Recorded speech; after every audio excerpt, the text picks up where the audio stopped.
Hello, नमस्कार दोस्तों। तो कैसे हैं आप लोग? आपका स्वागत करता हूं मैं अपने यूट्यूब चैनल पर हिस्ट्री बाय आशीष में। तो बेटा हमने लास्ट वीडियो में हमने अपने हड़प्पा सिविलाइजेशन का लेक्चर ख़त्म किया था। अब हम इस लेक्चर में पढ़ेंगे वैदिक सभ्यता, है ना, वैदिक संस्कृति थी जो वो पढ़ेंगे। ठीक है बेटा। तो वैदिक संस्कृति में आपको मेरा वादा है कि यूट्यूब के ऊपर जितने भी कंटेंट उपलब्ध है, सो कॉल्ड ब्रांड्स है जो एजुकेशनल या जितने भी कंटेंट है उससे कम नहीं मिलेगा जो मेरा कंटेंट है। ठीक है। तो जो आप पेड रुपए में देख के या रुपए देख के जो खरीदते हो वही कंटेंट या उसकी तुलना, मतलब उससे बेस्ट लगा लो या उसके तुलना तुलना में वही कंटेंट मैं आपको यूट्यूब में फ्री में करूँगा। ठीक है। और ये कंटिन्यू करेंगे ये सीरीज हम, ये नहीं है कि मैं रोक दूँगा। तो ये कंटिन्यू करेंगे और कंटेंट इतना होगा कि आपको यूजीसी नेट और यूपीएससी में या और जो पीजीटी के एग्ज़ाम है हिस्ट्री के, उसमें आपको और कुछ देखने की ज़रूरत नहीं है। बस सिर्फ आप वीडियो देखो और इसको समझो अच्छे से और नोट्स बनाओ अपने हिसाब से। नोट्स आप ही बनाओगे वो बेटर होगा, क्योंकि नोट्स सब अपने अपने हिसाब से बनाते। किसी भी टीचर के नोट्स पढ़ने से या ऐसे बुक्स में से पढ़ने, क्योंकि बुक तो है ना अवेलेबल बाहर, तो आप बुक्स में पढ़ोगे या किसी के नोट्स मंगाओगे तो आपके थोड़ी समझ में आएगा। आप जो अपने हिसाब से पढ़ोगे वही आपको बेटर समझ में आएगा। तो इस सबसे अच्छा तरीका है आप पढ़ो, यूट्यूब से देखो वीडियो और फिर आप किताब से या यूट्यूब से वीडियो से या नोट्स बनाओ अपना। तो वो सबसे बेस्ट तरीका है। तो आज यहाँ पर हम वैदिक सभ्यता पढ़ेंगे। ठीक है। तो वैदिक सभ्यता या वैदिक संस्कृति बेटा वो दो पार्ट्स में डिवाइड की हुई गई थी। ठीक है। दो भागों में विभाजन किया गया था वैदिक संस्कृति का। एक सबसे पहला जो पार्ट है वो है ऋग्वैदिक काल। बेटा क्या है? ऋग्वैदिक काल।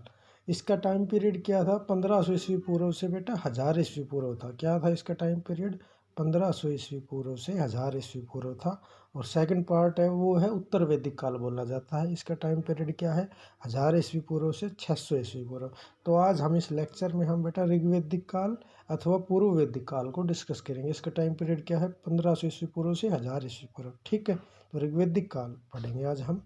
तो मूलतः धार्मिक स्वरूप वाला वैदिक साहित्य प्राचीन उपमहाद्वीप का प्राचीनतम साहित्य है। तो ये जो वैदिक साहित्य है धार्मिक स्वरूप का है और यह सबसे प्राचीन साहित्य है। जितने भी धार्मिक साहित्य हुए यहाँ पर इतने सालों में अपना हमारे उपमहाद्वीप में, उसमें यह सबसे प्राचीन साहित्य है। यही नहीं, संपूर्ण भारतीय भाषा परिवार के बीच भी ऋग्वेद प्राचीनतम साहित्य है। मतलब जितने भी भाषा से रिलेटेड या जो भी लैंग्वेज में जितने भी ग्रंथ लिखे गए हैं, जितने भी उपनिषद, वेदांत, रामायण, महाभारत, बौद्ध साहित्य जो भी है, उनमें सबसे जो प्राचीन साहित्य है या वो बेटा ऋग्वेद है। तो ऋग्वेद सबसे पुराना है।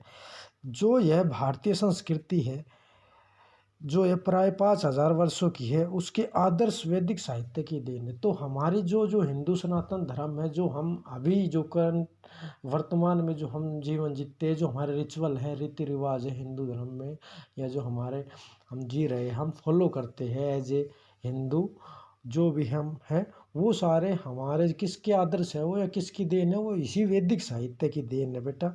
इसी ने दिया है हमें जो आदर्श है जो। तो वैदिक आर्यों का निवास स्थान।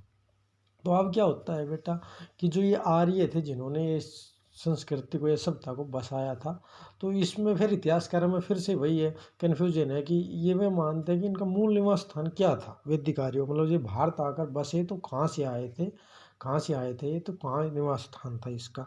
तो बेटा जो भी राइटर्स है जो इनका निवास स्थान यूरोपीय प्रदेश मानते हैं, मतलब भारत पश्चिम प्रदेश मानते, यूरोपीय प्रदेश मानते हैं, कौन कौन है?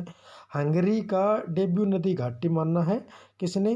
पी गाइल्स ने मानना है। किसने मानना है? हंगरी का डेब्यू घाटी नदी पी गाइल्स ने मानना है। स्कैंडिनेविया मानना है जर्मनी में। दक्षिणी रूस को मानना है गार्डन चाइल्ड ने। इसकी बुक थी दी आर्यंस, उसमें इसने गार्डन चाइल्ड ने दक्षिणी रूस को मानना है। पश्चिमी साइबेरिया मानना है मोर्गन ने। ठीक है बेटा। ये तो थे जो राइटर्स जिन्होंने आर्यों का मूल निवास स्थान यूरोपीय प्रदेश को मानना है। अब ऐसे भी राइटर थे जिन्होंने क्या माना है? भारत से बाहर, भारत भारत नहीं, भारत से बाहर मानना है। जो भारत से बाहर जो भी प्रदेश है एशिया के अंदर, उनको आर्यों का मूल निवास स्थान माना है। ऐसे राइटर कौन कौन थे? जिन्होंने तिब्बत मानना है आर्यों का मूल निवास स्थान, उनमें पोजिटर है और स्वामी दयानंद सरस्वती उन्होंने आर्यों का मूल निवास स्थान माना है तिब्बत को। मध्य एशिया किसने माना है? सर्वप्रथम सबसे पहले जे रोड्स ने माना था बेटा 1820 में, लेकिन तर्कों व प्रमाणों के आधार पर, मतलब साइंटिफिक तरीके से जिन्होंने पुख्ता सबूत दिए, तर्क दिए, उसके आधार पर सबसे पहले मैक्स मूलर ने 1859 में माना था मध्य एशिया को आर्यों का मूल निवास स्थान।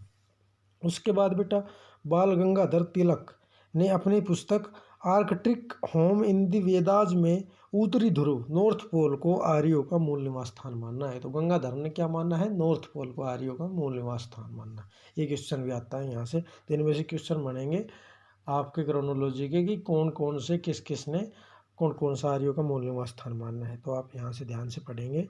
आप नेक्स्ट स्लाइड में देखेंगे हम आर्यों का मूल निवास स्थान भारत। तो ऐसे वेराइटेड हुए हैं जिन्होंने आर्यों का मूल निवास स्थान भारत ही माना है। उनका मानना है कि आर्य कहीं बाहर से नहीं आए थे, वो सिर्फ यहीं पर रहे थे और यहीं पर बसे थे, तो उनका मूल निवास स्थान भारत ही। इनमें कौन कौन के?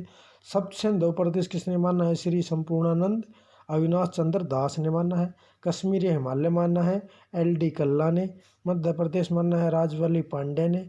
भगवान दास गिडवानी था, उसने एक पुस्तक लिखी रिटर्न्स ऑफ द आर्यंस, भी भारत को ही आर्यों का मूल निवास स्थान मानते हैं। ठीक है, अब देखेंगे हम कि आर्य समस्या और समाधान क्या है। तो आर्य की क्या समस्या है और क्या समाधान है। तो आर्य शब्द गुणवाचक है जिसका अर्थ है श्रेष्ठ या उत्तम। तो सबसे पहले बेटा जो हमें प्रमाण मिले, जो आर्य शब्द था वो पहले जाति से अर्थ नहीं निकलता था, उसका अर्थ जाति नहीं होता था। पहले वो उसका अर्थ यूज होता था, गुणवाचक होता था, मतलब गुण के रूप में यूज करा जाता था आर्य शब्द का यूज, की कोई भी चीज़ जो श्रेष्ठ है, उत्तम है, उसे आर्य कहा जाता था। लेकिन बाद में आर्य शब्द है वो जाति के लिए, कास्ट के लिए यूज होने लगा। तो ऋग्वेद में आर्य का 33 बार प्रयुक्त हुआ या 33 बार प्रयोग किया गया आर्य वर्ड का। जैन अवेस्ता, जो जैसे हमारा ऋग्वेद है हिंदू साहित्य में या वैदिक साहित्य में, ऐसे ईरान में जैन अवेस्ता है, इसके लिए उसमें आर्य के लिए एरे शब्द मिलता है। क्या मिलता है? एरे शब्द। सर्वप्रथम 1847 ईस्वी में लेसन महोदय ने आर्यों को एक जाति के रूप में संबोधित किया। तो आर्यों को जाति के रूप में कब संबोधित किया? लेसन महोदय ने 1847 में सबसे पहले। उससे पहले क्या होता था?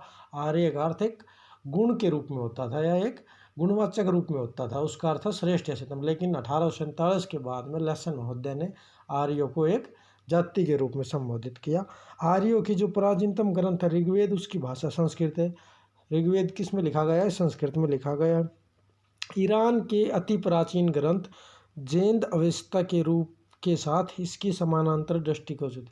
तो हमारा जो आर्यों का जो ऋग्वेद है उसकी समानता किसके समान है? ईरान का जैन अवेस्ता है उसके समान। तो आर्यों का निवास के निर्धारण करने के लिए पहले आर्यों की विशेषताओं का अवलोकन करना होगा। तो अब मेन प्रश्न ये आता है बेटा हमारे आगे कि आर्यों का मूल निवास स्थान क्या था।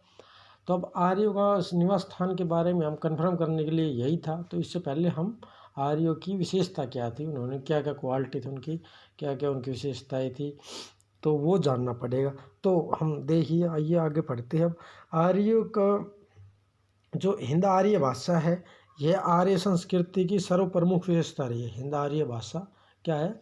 सर्वप्रमुख विशेषता रही है। तो अब हिंद आर्य भाषा के जो हमें प्राचीनतम नमूने मिले वो बेटा हमें इराक से मिलते हैं। कहाँ से मिलते हैं? हिंद आर्य भाषा के जो प्राचीनतम साक्ष्य मिले हमें, सबसे पहले वो मिले इराक से। इराक में हमें एक बोगजगोई अभिलेख मिला है। उसका समय टाइम पीरियड क्या है? 1400 ईस्वी पूर्व। स्थान कहाँ पर? तुर्की में मिला है एक बोगजगोई अभिलेख। 1906 में खोजा था। किसने खोजा था? होंगो विलंकर ने खोजा था। मिट्टी की एक पट्टिका है, मिट्टी की एक पट्टिका है, उस पर लेख लिखा गया है। उसमें क्या बोला गया है बेटा? इसमें इंद्र, वरुण, अश्विनी, मित्र नामक देवताओं को साक्षी माना गया है। कोई एक चीज़ थी, एक संधि की गई थी राजाओं की द्वारा, उसमें इन देवताओं को साक्ष्य माना गया, इंद्र, वरुण, मरुत, अश्विनी को। और यही देवता बेटा हमारे ऋग्वेदिक काल के सर्वप्रमुख या सर्वप्रधान देवता है।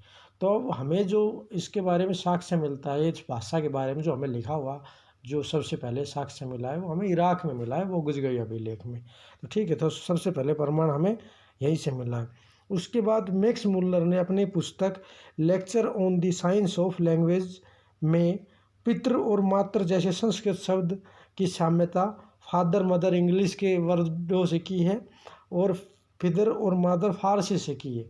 ठीक है बेटा, जो हमारे पितर और मातर होते हैं, माता पिता होते हैं हिंदी में, पितर मातर संस्कृत में, उसकी मैक्स मुलर ने किससे समानता की है इंग्लिश में? फादर और मदर से, फिदर और मदर से, फारसी से की है।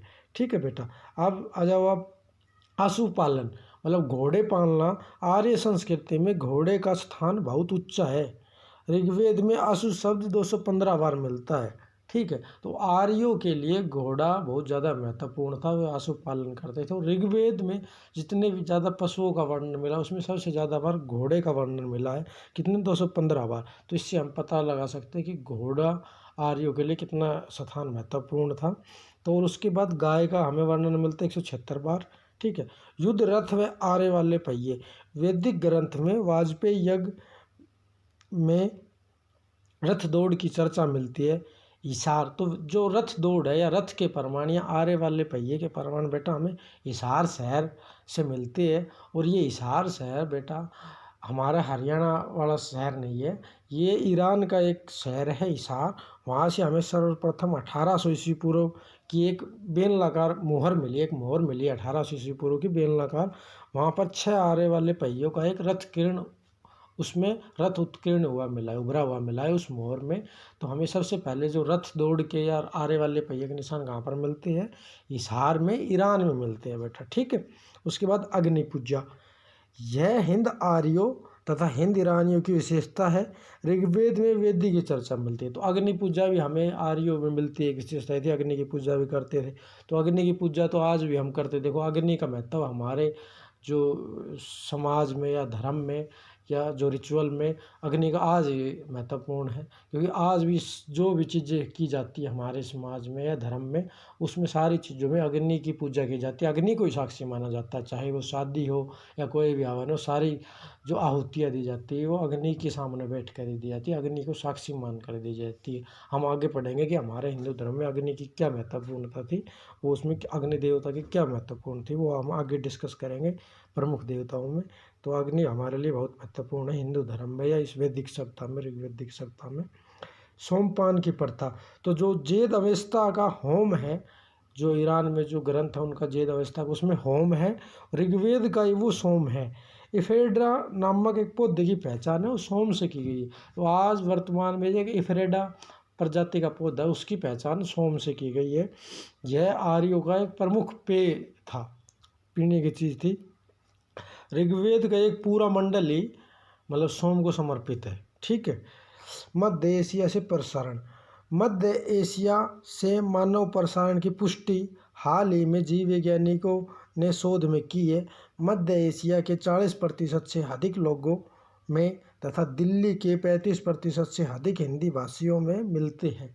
तो इस कारण हम इस बेहाफ पे या इतनी विशेषताओं के बेहाफ पे हम कह सकते हैं बेटा, जो भी खोजी हुई है, जो भी प्रमाण मिले, उस हिसाब से हम मान सकते हैं कि हिंद आर्य थे, उनका जो भाषी थे, हिंद आर्य भाषी थे, उनका प्रसारण कहाँ से हुआ है? मध्य एशिया से हुआ है।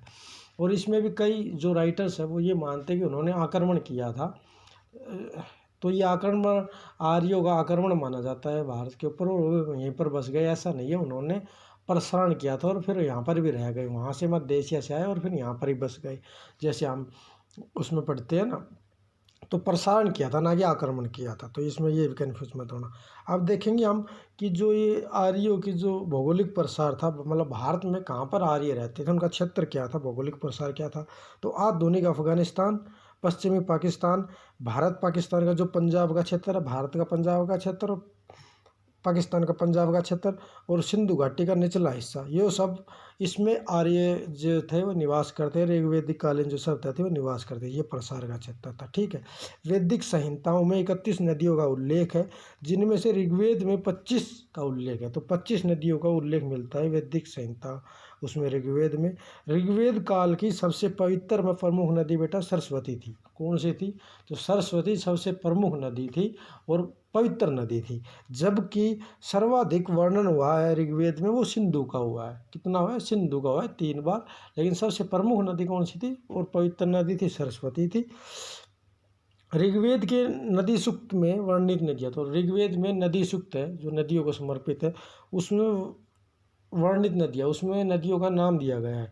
तो हम ऋग्वेदिक नाम है वो पढ़ेंगे और जो वर्तमान में अब जो वही नाम, क्या नाम है उन नदियों के, वो पढ़ेंगे, क्योंकि इसमें नेट में या क्वेश्चन आता है कि ऋग्वेद कालीन नदियों के वर्तमान नाम क्या है, या अब की मतलब ऋग्वेदिक नाम क्या है नदियों के। तो ये इम्पोर्टेंट है, आप ध्यान से पढ़ना। तो कौन कौन सी नदियाँ दी गई है ऋग्वेद में? सिंधु नदी, सरयू, हरेरुद, रस्सा, पंजशीर, कुंभा, काबुल, कुरमु, कुरम, गोमती, गोमल। और सिंधु की पूर्व में स्थित कौन सी, अपनी साइड कौन सी थी? विस्तता झेलम नदी, आस्कनी चिनाब नदी, परुष्णी रावी, विपाशा व्यास नदी, सतुद्री सतलज नदी और सरस्वती। तो इनके नाम याद रख लेना आप। जो ऋग्वेदिक नाम है वो नाम याद रखोगे, और जो वर्तमान में जो नाम है वो याद रखोगे। ऋग्वेद में हिमालय, हिमवत तथा उसकी चोटी मूंजवत का उल्लेख है। मूंजवत सोमरस के लिए प्रसिद्ध था। ऋग्वेद का रचना काल क्या माना जाता है? जो ऋग्वेद का रचना काल माना जाता है बेटा, वो 1200 ईस्वी पूर्व से लेकर 1000 ईस्वी पूर्व के बीच का माना जाता है। तो ऋग्वेद की रचना की गई थी, ठीक है, तो वो माना जाता है। अब देखिए हम ऋग्वेद की सभ्यता थी, उसके प्रमुख तत्व क्या क्या थे, मतलब क्या क्या उस सभ्यता की विशेषताएं थी, क्या तत्व थे प्रमुख। तो राजनीतिक संगठन कैसा था इस सभ्यता का? तो आप सबसे पहले बता दूं कि जो आर्य जो या ऋग्वेदिक सभ्यता थी, यह ग्रामीण सभ्यता थी, सिविलाइजेशन। एक नगरीय सभ्यता थी, हड़प्पा सिविलाइजेशन। लेकिन जो ऋग्वेदिक सभ्यता थी, जो वैदिक संस्कृति थी, वह ग्रामीण सभ्यता थी। तो इसका राजनीतिक संगठन कैसा था? तो आर्य है वो कई जनों में विभाजित थे। क्या थे? जो आर्य थे वो कई जन, अलग अलग जनों में विभाजित थे। इनमें 5 जन प्रमुख थे। कौन कौन से थे? अश्रु, दर्यु, यदु, पुरु, तुर्वस। इन्हें 5 जन कहा जाता था। और इनमें से पुरु और भरत सबसे प्रभावशाली थे। पुरु और भरत प्रभावशाली से सबसे। तो राजा जो जन का प्रमुख होता था उसे जनपति कहा जाता था या राजा कहा जाता था। पहले के समय राष्ट्र सब जन के लिए ही प्रयुक्त होता था। तो जन जो कबीले होते थे, जन कबीले टाइप में होते थे, जन वो अलग अलग जनों में विभाजित थे। तो राष्ट्र शब्द होता है वो पहले जन के रूप में के यूज़ होता था। जो अब हम जो राष्ट्र शब्द यूज़ करते हैं वो देश के लिए यूज़ करते हैं, प्रांत के लिए यूज़ करते हैं। लेकिन उस टाइम पे जो राष्ट्र शब्द होता है वो किस में था? जन के लिए विभाजित होता था, ठीक है बेटा। तो सबसे ऊंची इकाई थी उस टाइम पे वो जन थी। आज के समय सबसे ऊंची इकाई ये राष्ट्र है या देश, उस टाइम पे जन थी। और सबसे छोटी इकाई जो राजनीतिक संगठन की सबसे छोटी इकाई थी कुल या परिवार थी। और परिवार का स्वामी ही कुलप होता था। क्या होता था? कुल थी सबसे छोटी इकाई और उसका स्वामी क्या होता था? कुलप होता था। तो हम देखेंगे बेटा सबसे पहले, देखो आप जितने भी इतिहास में जो भी राजनीतिक संगठन पढ़ोगे, जितने भी राजाओं का प्रशासन पढ़ोगे, कुछ ही पढ़ोगे, तो उसमें जो राजनीतिक की सबसे छोटी इकाई होती है, संगठन होती है, वो ग्राम है, गांव है। अब भी हमारे यहाँ पर जो राजनीतिक संगठन है वो गांव होता है, क्योंकि गांव में ही सब लास्ट चुनाव होता है, उसके नीचे कोई भी छोटी इकाई नहीं है। लेकिन ऋग्वेदिक सभ्यता में सबसे छोटी इकाई थी परिवार या कुल, उसके बाद गाँव आता था। और सबसे ऊँची इकाई कौन सी थी? जन होती थी या राष्ट्र होती थी। अब हमारे यहाँ पर क्या है? सबसे छोटी इकाई गाँव। और भी जितने भी जो राज्य है, जितने भी क्षेत्र है, उसमें सबसे छोटी इकाई थी गाँव। लेकिन ऋग्वेदिक में सबसे छोटी इकाई थी कुल। तो ये याद रखना, ये डिफरेंस है ऋग्वेदिक में, सबसे मेन डिफरेंस। तो ठीक है, कई कुलों को मिलाकर ग्राम बनता था। ग्राम का मुखिया ग्रामणी होता था। तो सबसे छोटी इकाई होती थी ग्रह या कुल, परिवार या कुल जो भी लगा लो आप। उसका क्या होता था? कुलप होता था। फिर ग्राम होता था, उसका मुखिया ग्रामणी। फिर होता था उसका मुखिया विस्पति होता था। और फिर जन होता था राष्ट्र, और उसका प्रमुख राजा होता था। फिर आते हैं बेटा जो 10 राज्य युद्ध। यह युद्ध वर्तमान में पाकिस्तान के पंजाब में परसुनी नदी के किनारे लड़ा गया। इसका वर्णन सप्तम मंडल में है। यह युद्ध पुरु नामक राजा के नेतृत्व में 10 आर्य राजा के विभिन्न कबीले से है। तो पुरु जो राजा था या कबीले था, जन था, पुरु उसका राजा था पुरु। उस कबीले में उसने क्या किया? नेतृत्व किया अन्य 10 कबीलों का। और दूसरी तरफ जो भरत जन का राजा था सुदास, वो था। तो यह ऋग्वेदिक आर्यों का सबसे शक्तिशाली शासक था, भरत जन का जो राजा सुदास था वो। तो इस युद्ध हुआ, इनमें युद्ध लड़ा गया। इसमें राजा सुदास की विजय हुई। जो भरत जन का राजा सुदास था उसकी विजय हुई। एक तरफ वो 10 राजा थे या 10 थे जिसका पुरु नेतृत्व कर रहा था। एक तरफ भरत का कौन सा था? राजा सुदास था। तो राजा सुदास ने उनको हरा दिया 10 कबीलों को। और उसके बाद जो यह ऋग्वेदिक का सर्वोपरि सम्राट बन गया। कौन बन गया? सुदास बन गया। तो भरत जन के नाम पर ही हमारे देश, इस भरत जन के नाम पर ही हमारे देश का नाम भारत पड़ा, जो सरस्वती और यमुना नदी के बीच में स्थित है। इस युद्ध का प्रमुख कारण क्या था बेटा? ये युद्ध लड़ा गया, इसके प्रमुख कारण क्या था? इस युद्ध का प्रमुख कारण राजा सुदास द्वारा विश्वामित्र की जगह वशिष्ठ को पुरोहित नियुक्त करना था। क्योंकि उसने वशिष्ठ को पुरोहित नियुक्त कर दिया विश्वामित्र की जगह, ठीक है, क्यों, और वो उसके खिलाफ थे, तो यह युद्ध लड़ा गया। तो ये आप कहोगे इस युद्ध का महत्व क्या है, तो इस युद्ध का हमारे इतिहास में बहुत ज़्यादा महत्व है। जो हिटोजल महोदय है, हिटोजल है, उसने के अनुसार यह स्नैपशॉट ऑफ हिस्ट्री है, ऐतिहासिक आलेख के समान है। कोसाम्बी क्या कहता है कि नदी जल के ऊपर राजनीतिक अधिकार स्थापित करने के लिए प्रथम उदाहरण है, इस युद्ध में देखा जा सकता है। तो नदी जल के ऊपर, नदी के ऊपर या नदी के जल के ऊपर लड़ा गया प्रथम उदाहरण है, प्रथम उदाहरण है इतिहास में जो लड़ा गया है, युद्ध लड़ा है नदी के ऊपर। अब भी देखो आप पानी के ऊपर कितनी लड़ाइयाँ होती है, अभी सिंधु जल समझौता भारत के ऊपर हुआ था, भारत पाकिस्तान, उसके ऊपर भी देखो आप, हमारे यहाँ पर हरियाणा पंजाब SYL का मतलब विरोध होता रहता है या उनका जो मतभेद होता रहता है। तो जल आज भी इतना महत्वपूर्ण है, तो उस टाइम पे तो इतनी टेक्नोलॉजी नहीं थी, तो उस टाइम पे तो जल, जो भी जल के ऊपर जिसके ऊपर कब्जा होगा भाई ज़्यादा मेन शक्तिशाली होगा, तो इसलिए नदी का जल बहुत महत्वपूर्ण था। तो यह एक प्रमुख उदाहरण है दशरथ के युद्ध। तो राजाओं को जन का रक्षक कहा जाता था। तो ये क्वेश्चन बनता है बेटा कि जन का रक्षक किसे कहा जाता है, तो राजा को कहा जाता है, या राजा को क्या कहा जाता है, जन का रक्षक कहा जाता है। प्रारंभ में सारी प्रजा मिलकर राजा का चुनाव करती थी, परंतु बाद में यह पंच अनुवांशिक हो गया। तो पहले बेटा प्रजा ही चुनती थी राजा को, लेकिन बाद में धीरे धीरे यह पद अनुवांशिक हो गया और फिर धीरे धीरे उसका।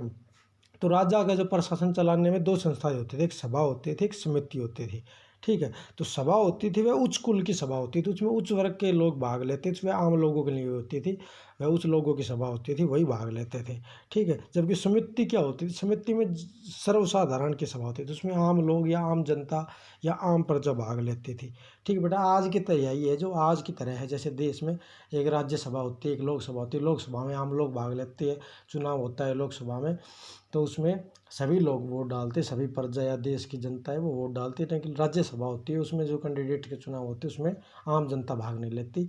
इसी तरह ही उस टाइम में भी सभा और समिति होती थी, सभा उच्च वर्ग के लोगों की सभा होती थी और समिति आम लोगों के वर्ग की सभा होती थी। सभा के प्रमुख को सभापति कहलाता था और समिति के प्रमुख को ईशान कहा जाता था। तो ये भी इम्पोर्टेंट है, आप याद रखना।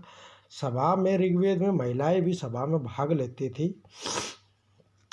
इन संस्थाओं के अतिरिक्त ये जो संस्था, इन संस्थाओं के अतिरिक्त बेटा एक तीसरी संस्था भी मानी। KP जायसवाल ने कहा है कि इन संस्था, दो सभाओं और समिति के अलावा एक तीसरी संस्था भी होती थी जिसे विधाता परिषद कहा गया है। क्या कहा गया? विधाता परिषद, जिसका कार्य धार्मिक जीवन का प्रबंध करना था और यह आर्यों की प्राचीनतम संस्था थी। ऋग्वेद में अग्नि को विधाता कहा गया है। क्या कहा गया है? ऋग्वेद में अग्नि को विधाता। तो तीन संस्थाएं थी, सभा, समिति और विधाता, ठीक है। सूत, रथकार, करमार अन्य अधिकारी थे जिन्हें रत्नीन कहा जाता था और ये राजा के राज्याभिषेक के समय उपस्थित होते थे। ऋग्वेद में छोटे राजाओं को राजक, उससे बड़े राजा को राजन तथा सबसे बड़े को सम्राट कहा जाता था। बेटा क्या कहा जाता था? सबसे बड़े को सम्राट, उससे छोटे को राजन और सबसे छोटे को राजा कहा जाता था। अब हम देखेंगे इनका सामाजिक जीवन कैसा था, ठीक है।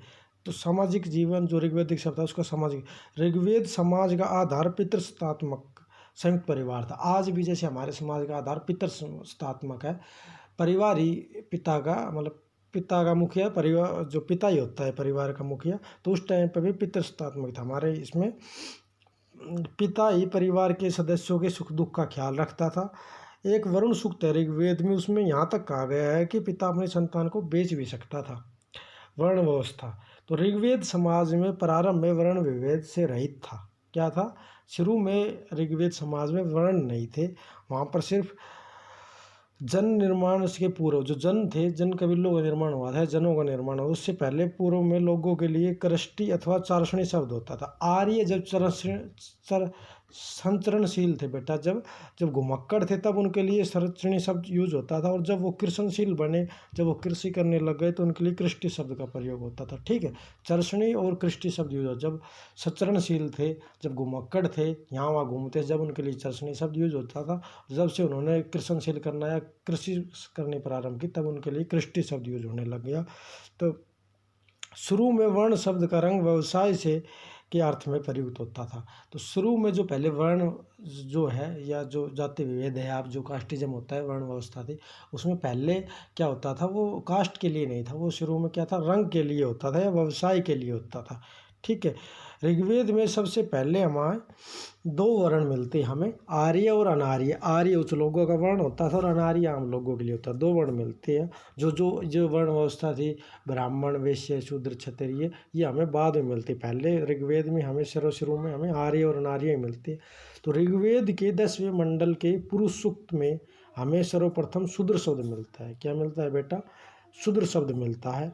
इन चार वर्णों की उत्पत्ति एक विराट पुरुष से बताई गई, मतलब एक विराट पुरुष से इनकी उत्पत्ति बताई गई है, और जिसमें उस विराट पुरुष के मुख से ब्राह्मण की उत्पत्ति हुई है, उनकी भुजा से क्षत्रिय की उत्पत्ति हुई है, और जो बीच का भाग है, पेट का भाग, उदर का भाग, उससे वैश्य की उत्पत्ति हुई है, और शूद्र की उत्पत्ति उस विराट पुरुष के पैरों से बताई गई है।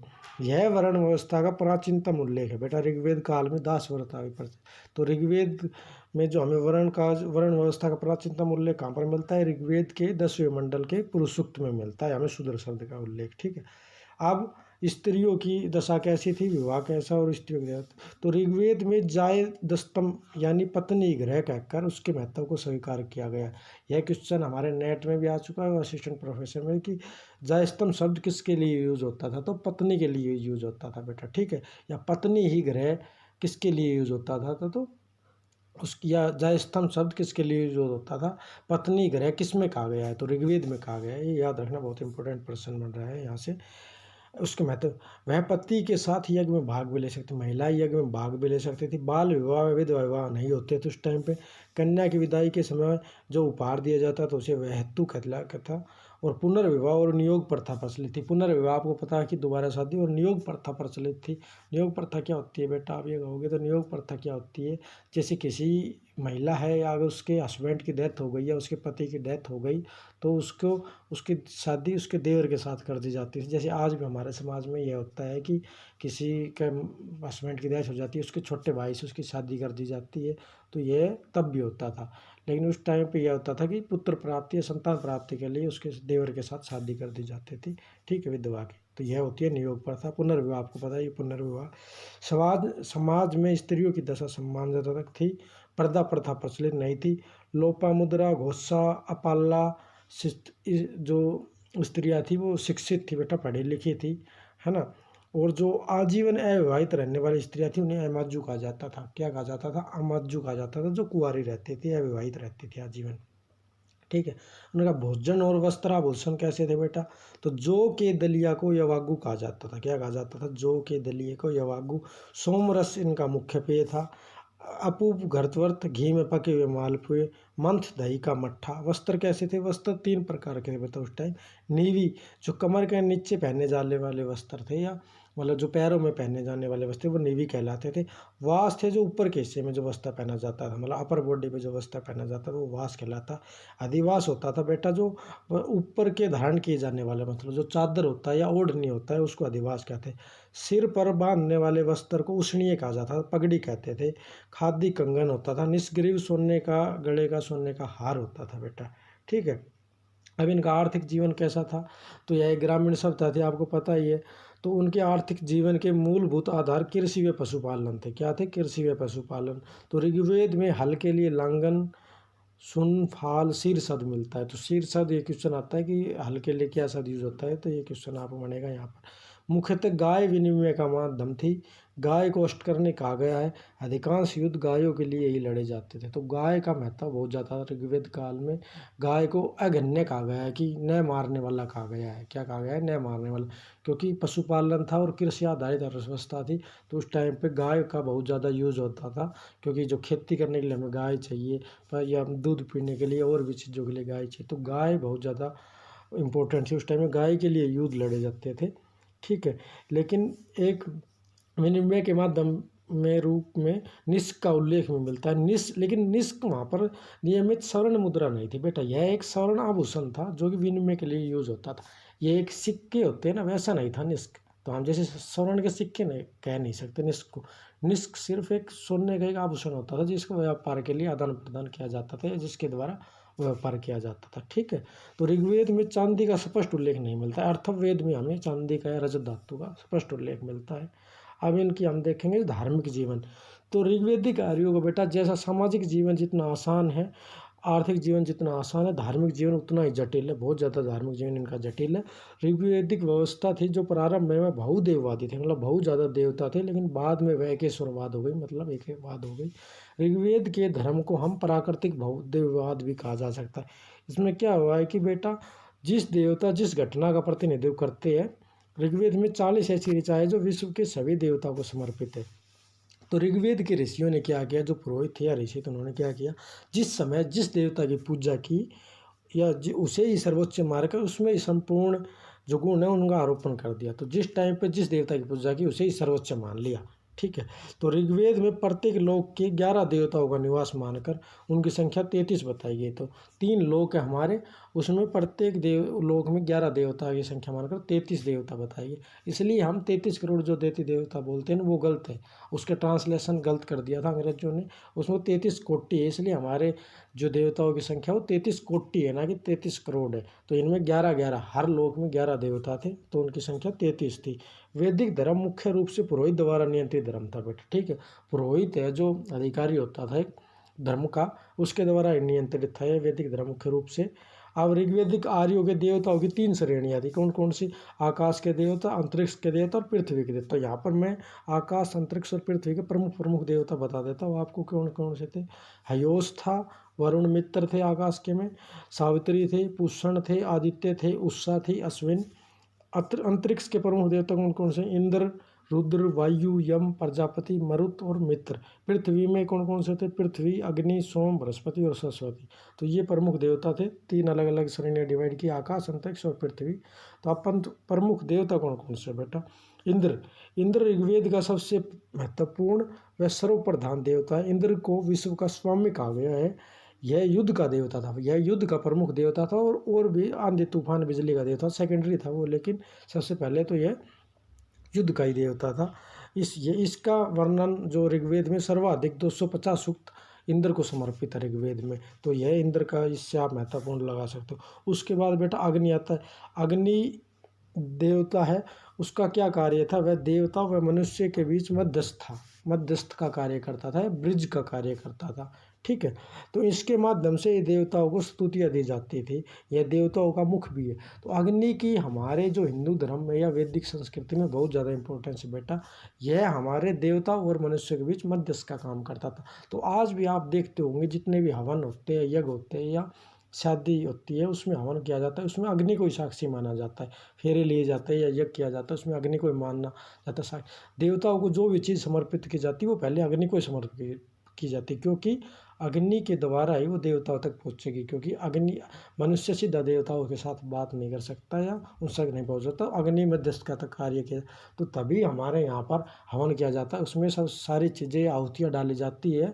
जो भी किसी भी देवताओं को पूजा जाता है तो उसमें अग्नि में ही आहुति डाली जाती है, उसके द्वारा ही देवताओं को प्रदान की जाती है। इसलिए अग्नि का हमारे हिंदू धर्म में या सनातन धर्म में बहुत ज़्यादा महत्वपूर्ण है। तो आगे से आप जब भी हवन में बैठो तो आप देखना कि जो आपका पंडित जी है वो अग्नि में ही सारी आहुतियाँ देगा, सभी सारी चीज़ें हैं वो अग्नि में ही समर्पित करेगा। तो इसलिए अग्नि का हमारे हिंदू धर्म में बहुत ज़्यादा महत्वपूर्ण स्थान है, क्योंकि यह मध्यस्थ का काम, देवताओं की स्तुति इसके माध्यम से ही होती है। मित्र वरुण, ऋग्वेद का तीसरा प्रमुख देवता है वो वरुण था। यह नदियों व समुद्र का देवता था। इसे असुर भी कहा गया है क्योंकि यह कई बार डराता भी था। मित्र को वरुण का नेत्र कहा गया है।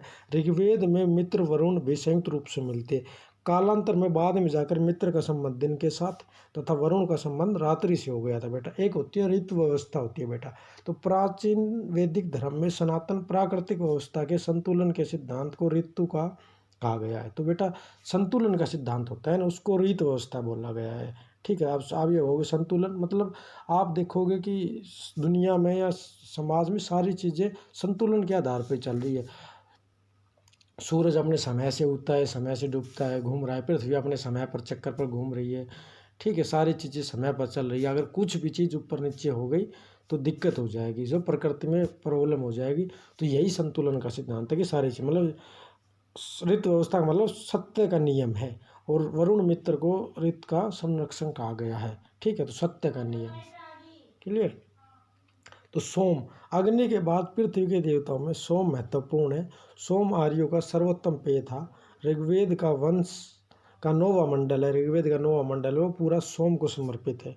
वर्तमान में जो एफ्रेटा प्रजाति के पौधों की तुलना सोम के समानता से की गई है, सोम रस से समानता की है। तो सूर्य, आकाश के देवताओं में सूर्य सर्वप्रमुख था। उषा सूर्य की पत्नी थी और यह प्रथम किरण और पत्नी थी उषा।